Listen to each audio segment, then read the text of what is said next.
Hey guys, today we are going to start our chapter 3 notes, and all I want you guys to do today and get practice with is to graph these inequalities. So you might have heard of those before. We're going to talk about some vocabulary and then do some graphing. So the first thing we need to keep in mind is things that we've been doing all year long.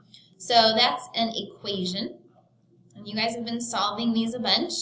An equation is a mathematical statement saying that two expressions are equal. So we know something is an equation when it has that equal sign in it. So an example would be x equals 2, or even x, maybe 2x equals 12. Those are equations. We know what they are. We've been doing them. But now we're going to do kind of some similar to an equation, but not. So that's when we get into inequalities. And that's our goal today and throughout this entire chapter. An inequality is a mathematical statement comparing two expressions that are not equal. So we have different symbols for that. If we have an inequality, we're not going to see this equal sign. We're going to see 4 different signs. So the first 2 signs I want you guys to be aware of would be this sign. And I want you to take a guess as to what you think that symbol means. It means less than. So it's not equal to anything, it's just less than something. So x is less than 5. And then the complete opposite of that would be greater than. And we can see that as maybe 2x is greater than 12. So it's very important when we start to graph these, you want to think about it's not equal to the number.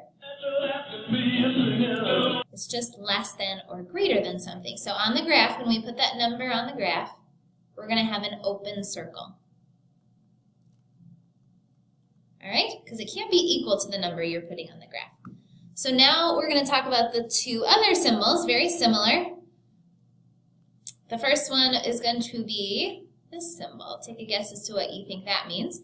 This means less than, like we saw before. But this line underneath means it could be equal to. So for example, x is less than or equal to 5. That means the number I'm talking about could be 5, or it could be anything less than 5. So the opposite would be greater than or equal to. So it could be equal to that number, could be greater than that number.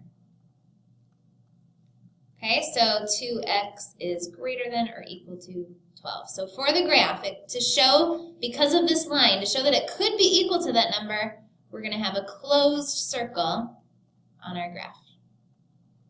Okay, so now let's put that to practice. So if I have my inequality, the most important part about this, you guys, is knowing what that symbol means. You should be able to read this out loud. X is greater than 5. So how I'm going to graph this is I'm going to take the number that's there, I'm going to put that in the middle, and then I have to think on my number line what would come after 5 and what would come before 5. And I'm going to label those. So 4 and 6. So since this says more than or greater than, I know that I'm going to shade everything above 5. So everything over here would be greater than 5. And I want to show that it is not, in no way is it ever going to be equal to 5. It's just greater than 5. So what I'm going to do is, at the number 5, I'm going to draw an open circle. And that's it. This graph represents this inequality. Next up I have n is greater than or equal to negative 10. So I'm going to put negative 10 in the middle. And when it gets negative, that's when it gets a little tricky. You got to think of what's a number that is bigger than negative 10. The next number wouldn't be 11. Be very careful. On the number line, the next number up closest to 0 would be negative 9. And then over here, smaller than, would be negative 11. So it has to shade everything bigger than negative 10. So I'm going to go this way. Now I want to show that it could also equal negative 10. So now I'm going to have a closed circle. Okay? Now this one is flip-flopped. Do you notice how the variable is on this side? Be very, very careful because we always read inequalities for our graphs with the variable starting first. So my suggestion would be to flip this around so you start with A. So I'm going to do that down here. A, and what does this say? A is, if I flip the A over here, I have to flip the sign.